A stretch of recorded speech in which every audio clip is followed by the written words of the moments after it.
নমস্কাৰ সাকসেছ আসাম নামৰ ইউটিউব চেনেলটোলৈ আপোনালোক সকলোকে পুনৰবাৰ স্বাগতম জনাইছো। অসম চৰকাৰৰ চাকৰি এডিআৰই গ্ৰেড 3 আৰু গ্ৰেড 4 পদৰ ৰিজাল্ট সম্পৰ্কে দুখন অফিচিয়েলি নোটিছ প্ৰকাশ কৰিলে। তো কি লিখা আছে এই নোটিছ দুখনত, তো আমি ভিডিঅ'টোত সবিশেষ সকলোখিনি আলোচনা কৰিম, গতিকে ভিডিঅ'টো শেষলৈকে চাই থাকিব। তো বন্ধুসকল, এইখন হৈছে অফিচিয়েলি নোটিছখন। তো ইয়াতে আপোনালোকে দেখা পাইছে 5 মাৰ্চ 2025। তো এই নোটিছখন অফিচিয়েল ৱেবছাইটত প্ৰকাশ কৰি দিছে। তো ইয়াতে আপোনালোকৰ যিখিনি গ্ৰেড 3 পদ হয়, তো গ্ৰেড 3 পদখিনিৰ আপোনালোকৰ অমাৰ এক্সাম অনুষ্ঠিত হৈছিল। তো তাৰে ৰিজাল্টখিনি ইতিমধ্যে আপোনালোক সকলোৱে গমে পায়, আৰু আজি অফিচিয়েলি নোটিছ যোগে জনাইছে যে 7 মাৰ্চ 2025 আপোনালোকৰ ইয়াৰে ৰিজাল্টখিনি ঘোষণা কৰিব।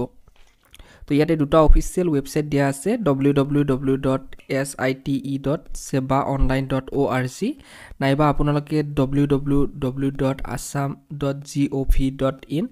তো এই দুয়োটা অফিচিয়েল ৱেবছাইট যোগে আপোনালোকে নিজৰ ৰিজাল্টখিনি চেক কৰি চাব পাৰিব।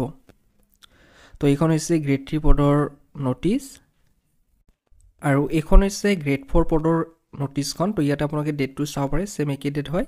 তো ইয়াৰে আপোনাক পোষ্টৰ নামটো চাব পাৰে গ্ৰেড 4। তো 7 মাৰ্চ তাৰিখে আপোনালোকৰ ৰিজাল্টখিনি ঘোষণা কৰিব। সেম একেটা ৱেবছাইটতে আপোনালোকে চেক কৰি চাব পাৰিব।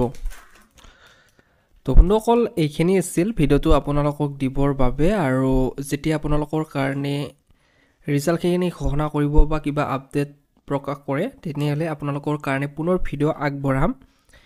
গতিকে আপোনালোকে আমাৰ এই চেনেলটোৰ লগত জড়িত হৈ থাকিব।